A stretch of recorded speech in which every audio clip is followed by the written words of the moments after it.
Salut Rémi, Salut Pablo. merci d'avoir accepté mon invitation. Rémi, tu es politologue, tu es professeur à Lille, à l'université de Lille. Si je t'ai invité, c'est pour parler de la situation politique. Hier a eu lieu le discours de politique générale de Sébastien Lecornu, dans lequel il a dit les mots magiques, c'est-à-dire suspension de la réforme des retraites. Je dis mots magiques parce que c'est ce qu'attendait le Parti socialiste pour s'abstenir sur les censures qui vont arriver maintenant demain matin.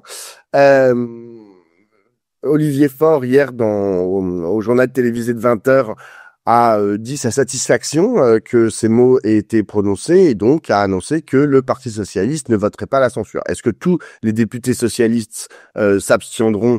Ce n'est pas certain. D'ores et déjà, il y en a déjà un qui a dit, Paul Christophe, là, un député socialiste, qui a dit qu'il voterait, lui, la censure. Il y a toujours des débats au sein du Parti socialiste, notamment les jeunes socialistes sont très actifs pour dire, si, il faut quand même voter la censure. On reviendra sur cette question de la censure, mais d'abord, toi, j'imagine que tu as regardé le discours de politique générale et ensuite les réponses dans l'hémicycle.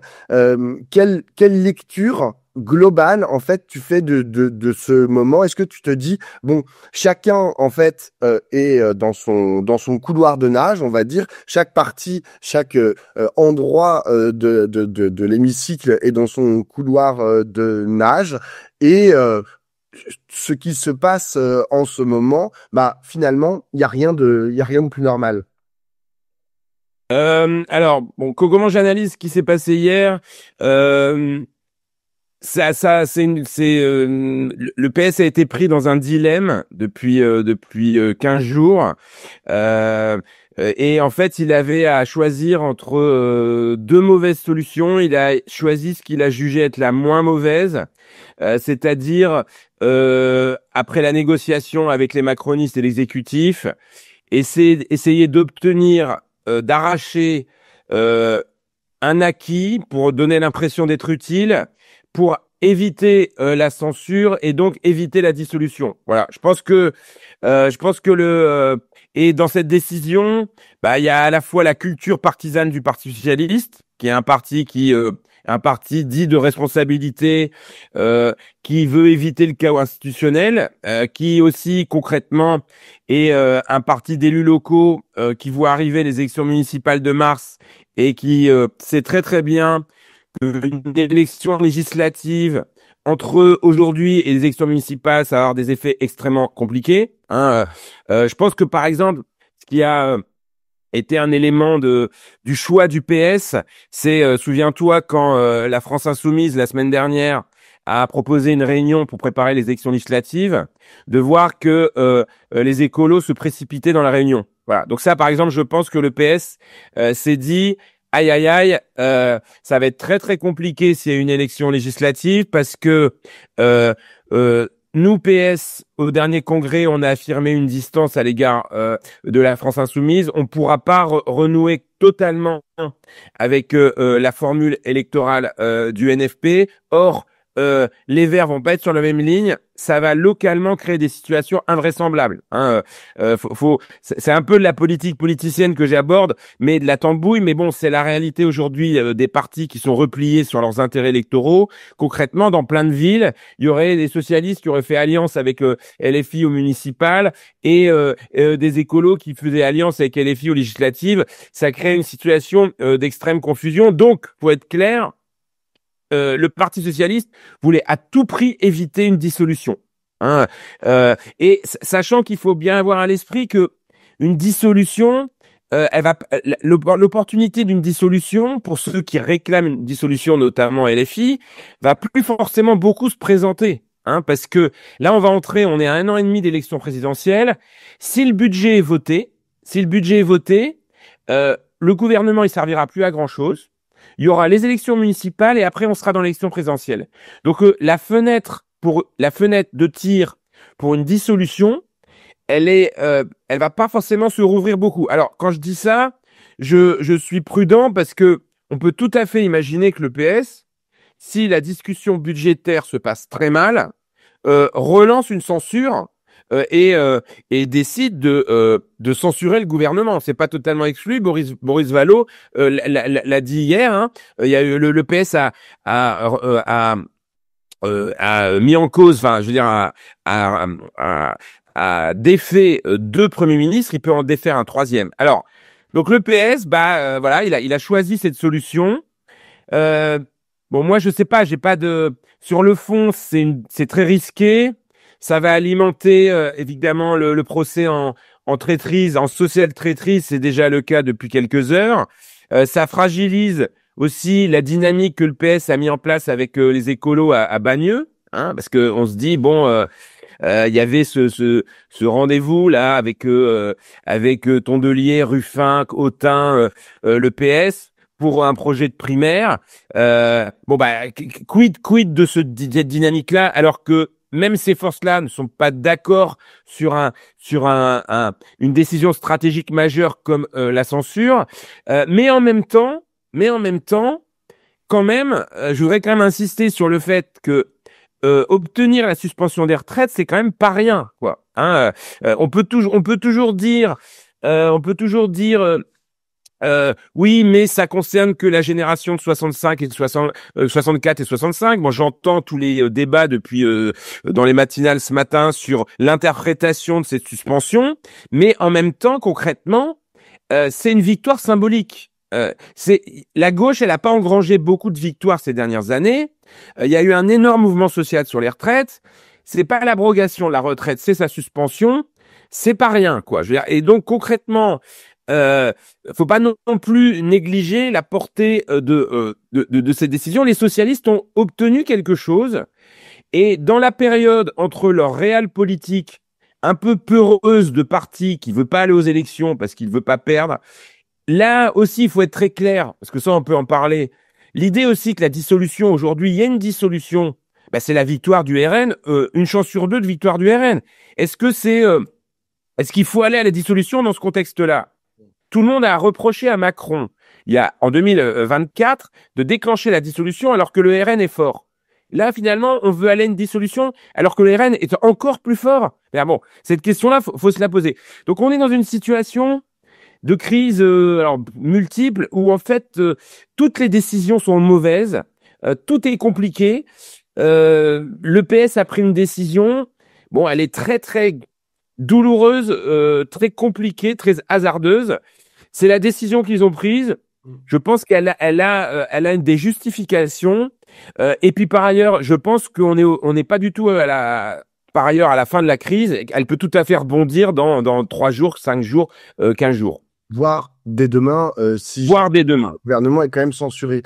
Il y a quand même une incongruité, je trouve, à résumer le discours de politique générale de Sébastien Lecornu à uniquement cette question des retraites.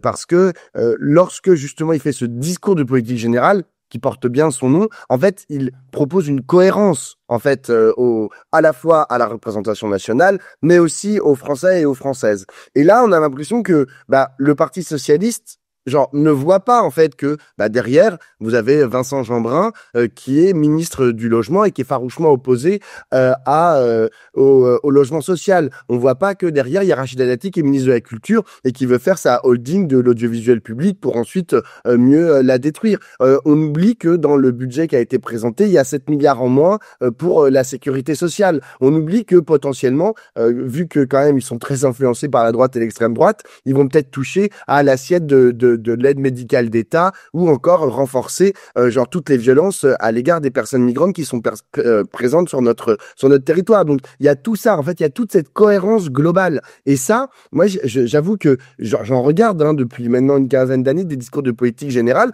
et c'est la première fois que tout est concentré. Tu vois, le fait que hier il prononçait une seule fois le mot écologie comme ça dans un petit coin, bon ça personne n'en a parlé parce que tout a été concentré sur cette question des retraites, alors qu'un gouvernement, ça mène des actions multiformes. À la fois, ça porte des discours et puis il y a des décrets derrière qui peuvent être pris. Tout ça, on a l'impression que ça a été oublié.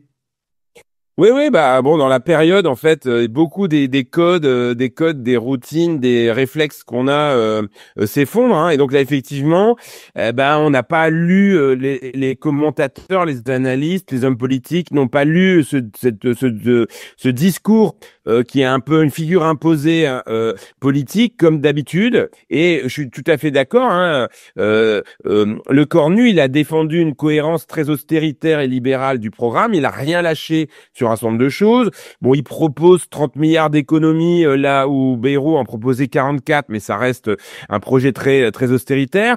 Alors, je te dirais tout ça, je suis d'accord. Hein, le gouvernement qui a été nommé il y a quelques jours, où il y a six LR, où il y a, tu as cité Rajita Dati, mais Gérald Darmanin, Roland Lescure, qui est un très proche d'Emmanuel Macron, son centre de gravité, il est très clairement ancré à droite. Alors, ce que j'ai envie quand même de te dire pour pondérer un petit peu ton jugement, c'est que le budget, la politique qu'il a annoncée, c'est pas forcément le budget qui va être voté. Bon, il y a de forts. C'est-à-dire qu'en fait, en gros, il propose un budget, mais en même temps, il dit que il redonne la main à l'Assemblée pour le discuter. Il annonce qu'il n'y aura pas de 49.3, donc. Alors peut-être que tout ça, on va voir à l'épreuve, ne donnera rien, mais ça veut dire que concrètement, ce budget, c'est un point de départ, c'est pas un point d'arrivée. Bon, alors est-ce que deux lectures possibles, ou bien on pense que de toute façon, il y aura 70 jours pour évaluer ce budget, que les rapports de force à l'Assemblée sont défavorables à la gauche et que au final, le gouvernement passera son budget par ordonnance s'il est pas si le débat s'enlise et il a d'un certain point de vue intérêt à ce qu'il s'enlise pour pouvoir en plus avec les allers-retours avec le Sénat faire voter le budget, ou on pense peut-être que la bataille parlementaire, le débat parlementaire peut infléchir le débat, et ou bien on pense aussi que le PS peut euh, voyant un peu les choses tourner, reprendre la main et censurer à nouveau le gouvernement. Voilà, c'est vrai que ça paraîtrait un peu incohérent de la part du PS puisque il ne vote pas la censure demain, mais on peut imaginer ça. Voilà, voilà. Donc je suis Il y a quand d'accord. même un gros risque, Rémi, si je puis me permettre, il y a quand Ouais. même un gros risque, c'est que tout cela, j'entends l'importance, la focale mise sur le débat parlementaire, mais il y a le risque de la commission mixte paritaire dans lequel, en gros, 7 députés et 7 sénateurs se réunissent pour essayer de se mettre d'accord sur un texte. Et dans cette commission Le Sénat est très judiciaire, d'accord. ceux qui sont, voilà, c'est les LR et les macronistes qui sont ultra majoritaires. Donc, s'ils se mettent d'accord à cet endroit-là, bon, bah, ça sert à rien que, genre, on ait un espace comme l'Assemblée nationale pour pouvoir, enfin, je veux dire, c'est ça le plus important. Et là, ils pourraient décider d'orientations budgétaires qui sont pas tout à fait raccord avec les progressistes et la gauche, quoi. Voilà, donc non, mais je suis d'accord. De toute façon, globalement, faut être clair. Le rapport de force est très défavorable à la gauche, et je suis pas du tout. Je suis très inquiet sur tout ce qui va sortir de ce débat. Après, j'ai envie de te dire, mais c'est quoi l'alternative en fait? L'alternative à ça, c'était effectivement partir sur une dissolution. Et alors peut-être que c'est un peu cynique de dire ça, mais la dissolution aujourd'hui pour la gauche, ça serait bien pire. Le résultat de la dissolution aujourd'hui, il est quasiment sûr qu'il serait bien pire que la situation actuelle. Voilà, faut être clair. Et donc, est-ce que la gauche ne doit pas se donner pour objectif d'éviter aussi une dissolution? Voilà, avec tous les risques que ça comporte, parce que ça valide en fait l'idée qu'on refuse que c'est un déni de démocratie et qu'on refuse de redonner la parole au peuple. Mais aujourd'hui, Pablo, quand on regarde quand on regarde les sondages, c'est effrayant. Hein. On est quand même aujourd'hui, hein, quand on additionne l'extrême droite, Ciotti, Zemmour, plus la LR, on est à plus de 50% hors des macronistes. Voilà. Donc, et quand on voit en plus la situation de la gauche, là, je pense que si jamais il y avait une dissolution, il y aurait quand même un accord électoral. Bon, j'imagine pas zéro accord électoral, mais on n'aurait pas du tout un accord électoral du type du type NFP, c'est-à-dire qu'on aurait un accord minimal. Ça veut dire que la gauche, elle a aucune chance de gagner les élections législatives et qu'elle va se ratatiner aux élections, à ces élections, et que donc l'extrême droite a de très fortes chances de gagner. Voilà. Est-ce qu'on veut aller à ça? Voilà. Est-ce que dans cette situation catastrophique, il vaut mieux pas préparer les prochaines élections présidentielles, essayer de raccommoder des petits bouts de gauche, et puis de limiter la casse en obtenant la suspension des retraites. Voilà, je sais pas, hein, je suis d'accord qu'aujourd'hui c'est très risqué de la part du PS, et que la situation, mais voilà, le scénario de la dissolution, c'est vers ça qu'on veut aller. Voilà, en tant qu'observateur, je m'interroge beaucoup là-dessus. Il y a, tu l'as un peu mentionné, mais en ne votant pas, en décidant de ne pas voter la censure, le Parti socialiste casse aussi l'idée, enfin continue en fait de casser cette idée d'unité de la gauche. Là, on se dit genre que sont en train d'être creusés entre le Parti socialiste et le reste de la gauche des tranchées que on voit mal comment à court ou à moyen terme elles pourront être enjambées. Est-ce que ça, ils l'ont sous-pesé? Est-ce que cette censure, d'après toi, préfigure à partir de maintenant, une espèce de course en solitaire, au moins jusqu'à la prochaine présidentielle de 2027, c'est-à-dire voilà. Course en solitaire du PS, tu veux dire? PS, ouais. Bah, moi je vois pas bien la stratégie présidentielle du PS. Je suis pas sûr. J'ai bien écouté Cyrielle Châtelain, son discours. Elle a été critique sur le PS, mais pas vraiment totalement. Je pense que par exemple, en fait, la question c'est est-ce que les protagonistes de ce rendez-vous de Bagneux là de juin, c'est-à-dire en gros le rassemblement de la gauche non mélenchoniste, qui en même temps donne l'impression d'être encore ouvert à Mélenchon, mais qui n'y croit pas, est-ce que ça peut être encore préservé? Je pense que pour l'instant oui. Parce que de toute façon, il n'y a pas d'alternative par rapport à Mélenchon et que ça peut être préservé. Après, ce que je comprends pas bien, c'est effectivement la stratégie du PS pour l'élection présidentielle. Ils sont quand même pour l'instant pas très enthousiastes sur les primaires. Hein. Ils ont pas d'ailleurs la ligne officielle du PS, c'est un candidat unique, mais c'est pas forcément la primaire. Bon. Et je pense que le PS n'a pas totalement renoncé à l'idée d'avoir que le candidat de gauche lui revienne naturellement. Voilà. Donc ils essaient de jouer cette carte-là. On voit très bien qu'Olivier Faure, ces dernières semaines, il essaie de se présidentialiser, hein.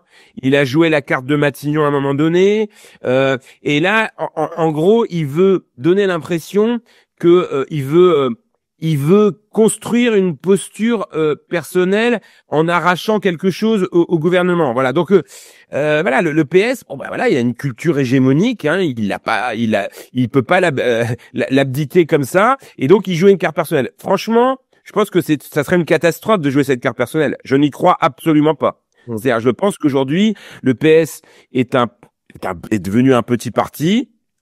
Penser qu'il peut à lui seul produire un candidat à l'élection présidentielle, c'est une erreur. Alors, à moins que l'objectif, ça soit de promouvoir Glucksmann. Ce qui me paraît une catastrophe. C'est-à-dire, je pense que Glucksmann, c'est le candidat rêvé pour Jean-Luc Mélenchon, et je ne vois pas où ça peut aller, hein, concrètement. Non pas tant parce que Glucksmann, alors je vais lui faire un procès un peu sociologique à Glucksmann, non pas tant parce qu'il est pas du tout à gauche, quand on regarde son discours, hein, il a Aurore Lalucq autour de lui, il a un vrai discours sur la justice fiscale et tout, mais je pense que ce qu'il représente, Glucksmann, socialement, et c'est très important à une élection présidentielle, c'est-à-dire une forme de parisianisme, une forme d'éloignement à l'égard des milieux populaires, hein, ne peut pas marcher. Donc voilà. Et j'ai pas l'impression en même temps que Faure joue Glucksmann pour l'instant. Hein. Il joue Faure, ou il joue le PS. Donc tout ça est pas très clair, pas très lisible. Et j'avoue que je ne comprendrais pas du tout que le PS s'émancipe de la dynamique collective qui est née ces dernières semaines. Je continue, moi, à titre personnel, à être favorable à une primaire, car je ne vois absolument aucune autre solution pour dégager un candidat commun, au moins dans l'espace, en dehors de Jean-Luc Mélenchon, parce que je pense qu'il n'ira jamais une primaire. Voilà. Donc, et si le PS joue solo, s'il s'écarte de cette trajectoire, eh bien, ça sera la catastrophe. Hein. Ça sera la catastrophe parce qu'on aura plusieurs candidats de gauche à l'élection présidentielle et la gauche va être ratatinée. C'est clair. Un mot sur ce qu'on appelle l'opinion publique, mais il y a des sondages qui sont tombés ce matin qui montrent que dans l'opinion en général, chez les Français et les Françaises, en gros, c'est partagé sur la question de la censure. T'en as la moitié qui veulent, sur la dissolution. T'en as la moitié qui veulent la censure et la dissolution. L'autre moitié des Français qui disent que il le faut pas. Et on retrouve cette partition, y compris dans l'électorat de gauche, dans ceux qui disent voter à gauche. C'est-à-dire que c'est 50% à peu près. En revanche, il y a un endroit où ils sont assez contents de cette suspension, c'est les syndicats de salariés. Que ça soit Marie-Lise Léon pour la CFDT qui s'est félicité de la suspension, qui a félicité Boris Vallaud, le chef de file des députés socialistes, d'avoir réussi à obtenir la suspension, mais aussi d'autres leaders syndicaux avec lesquels le Parti socialiste a échangé ces derniers temps sur cette suspension. Est-ce que ça, tu crois que c'est susceptible? Est-ce que ça peut retisser en fait le lien entre ce mouvement social et le Parti socialiste? Est-ce que ça peut reconstituer ce lien aussi consubstantiel que avait un temps la CFDT avec le Parti socialiste? Bon, alors ce lien consubstantiel, Pablo, c'était il y a très très longtemps. Hein. Ouais. C'était dans les années 70. Ça n'a pas duré très longtemps. Non, j'avoue. Alors. Moi, je verrais les choses un peu différemment. Je suis pas sûr que aujourd'hui les syndicats se situent à distance des partis parce qu'ils sont radioactifs et que les syndicats n'ont absolument pas envie de se commettre avec les partis politiques et ils défendent plutôt un syndicalisme ou d'opposition ou de service. Je vois pas, si tu veux, un front CFDT PS se développer dans les mois qui viennent. Non, par contre, il y a quand même quelque chose, puisque tu parles d'opinion publique, il y a quelque chose qu'il faut pas. Bon, l'opinion publique, moi j'aime pas trop le concept. J'ai tendance à plus parce qu'elle est forcément volatile, elle est fragile. Mais moi j'estime qu'il y a il faut être attentif aux grandes tendances dans l'opinion et je le dis souvent depuis des semaines, mais je le rappelle, je pense pas du tout que aujourd'hui l'éclatement de l'offre politique qu'on voit en haut, soit pas lié à un éclatement de la société en bas. Donc je pense que fondamentalement la société elle est très fragmentée et que c'est ça la réalité sociale. Même si les citoyens veulent de la stabilité, ils sont aussi très polarisés par en bas. Alors pour répondre à ta question, je sais pas, moi, j'attends les enquêtes. Bon, mais comment va être reçue par les salariés la suspension de la retraite de cette réforme des retraites? Faut faire attention, hein, concrètement. Dans les petits milieux militants de gauche, c'est les militants de gauche et les filles poussent des cris d'orfraie, mais peut-être que pour pas mal de citoyens de gauche, c'est pas négligeable ce qui s'est passé et voilà. Donc faudra voir, mais c'est le pari que fait le PS, c'est un pari risqué, tactique, etc. Mais il faut pas exclure que ça soit perçu quand même comme un signe d'espoir et une victoire pour une partie des salariés. Voilà, je suis très prudent, mais il faut pas exclure non plus cette perception-là de ce qui s'est passé hier. J'ai une dernière question, Rémi, c'est sur le reste de la gauche. On en a un peu parlé dans leur rapport au Parti socialiste, mais en tant que tel, est-ce que tu penses que la position à la fois des communistes, des écologistes et des insoumis, c'est-à-dire de voter la censure, jeudi, comment est-ce que tu penses que ça va être perçu? Est-ce qu'on va se dire, est-ce que le peuple de gauche, je sais pas comment l'appeler, enfin, tu vois, va se dire bon bah en fait, il y en a qui tiennent la baraque, c'est eux qui continuent à être dans l'opposition au gouvernement d'Emmanuel Macron. Enfin, qu'est-ce que tu penses de quoi est-ce que ça va les créditer en fait cet espace là? Et je pense notamment aux Insoumis. Hier, Mathilde Panot, quand elle a pris la parole à la tribune, c'était la plus agressive, la plus tenace. Et d'ailleurs, Sébastien Lecornu l'a reconnu, a dit Mathilde Panot, vous êtes une combattante, c'est elle qui a mené la fronde la plus puissante à l'égard de Sébastien Lecornu. Est-ce que ça, on continue de leur créditer en fait la plus farouche opposition au macronisme qui est à l'agonie en ce moment? Oui, oui, mais est-ce que ça va changer beaucoup les lignes? Je suis pas convaincu. Si tu veux, aujourd'hui, les lignes, les électeurs socialistes modérés vont plutôt juger que le PS est responsable. Les LFistes vont crier aux sociotraîtres, le PS, il faut. Je vois ce qui se passe sur les réseaux sociaux depuis hier. Il faut agonir le PS, il faut éliminer le PS. Bon, qu'est-ce que ça change? Est-ce que ça va modifier les choses? Je suis pas sûr. Et moi, je dirais même, Pablo, si on en discute dans 15 jours, il y a plein de choses qui vont arriver. On va rentrer dans une autre séquence qui est le débat budgétaire, où le PS va s'opposer aux macronistes. Et donc, ce qui est arrivé là, il arrive tellement de choses depuis des semaines, d'ailleurs, qui lassent les Français. Les Français en peuvent plus. Il y a un côté... donc je suis pas sûr, si tu veux, je suis pas sûr que ce qui s'est passé hier, ça soit vraiment déterminant. C'est-à-dire que voilà, c'est une péripétie de plus dans un processus de décomposition, de déliquescence qui est gravissime, parce que ça crée une défiance phénoménale à l'égard de la politique, ça nourrit l'extrême droite. Donc voilà, je pense que si tu veux, la semaine dernière, on était au bord du précipice. On avait l'impression que c'était la catastrophe, qu'on allait basculer dans les dissolutions. Là, bon, des acteurs se sont mis d'accord très clairement, LR et PS, pour éviter la dissolution. On rentre dans une nouvelle séquence qui est la séquence budgétaire. Le gouvernement est conforté mais extrêmement fragile. Et concrètement, la gauche va sans doute se reconstituer en bloc dans l'opposition, dans le débat parlementaire. Voilà, je suis pas sûr que ça va forcément laisser beaucoup de traces. Après, évidemment, pour parler de LFI, LFI conforte sa position de parti intransigeant, avec une vraie cohérence idéologique et politique. Ils changent pas de ligne, ils ont une ligne extrêmement lisible. Dissolution, destitution, démission. Jean-Luc Mélenchon à la présidentielle, il martèle le NFP, le NFP, le NFP, le PS s'éloigne du NFP. Ils ont l'avantage de la clarté, mais en même temps, ils clivent énormément. Donc aujourd'hui, énormément. On voit pas comment Jean-Luc Mélenchon pourrait gagner le second tour de l'élection présidentielle. C'est impossible. C'est pas possible. Donc ils ont une stratégie de premier tour, ils n'ont pas une stratégie de deuxième tour. Et c'est très clair que LFI est bien plus lisible que le PS. Le PS, on sait pas trop où ils vont. Ils nous voient.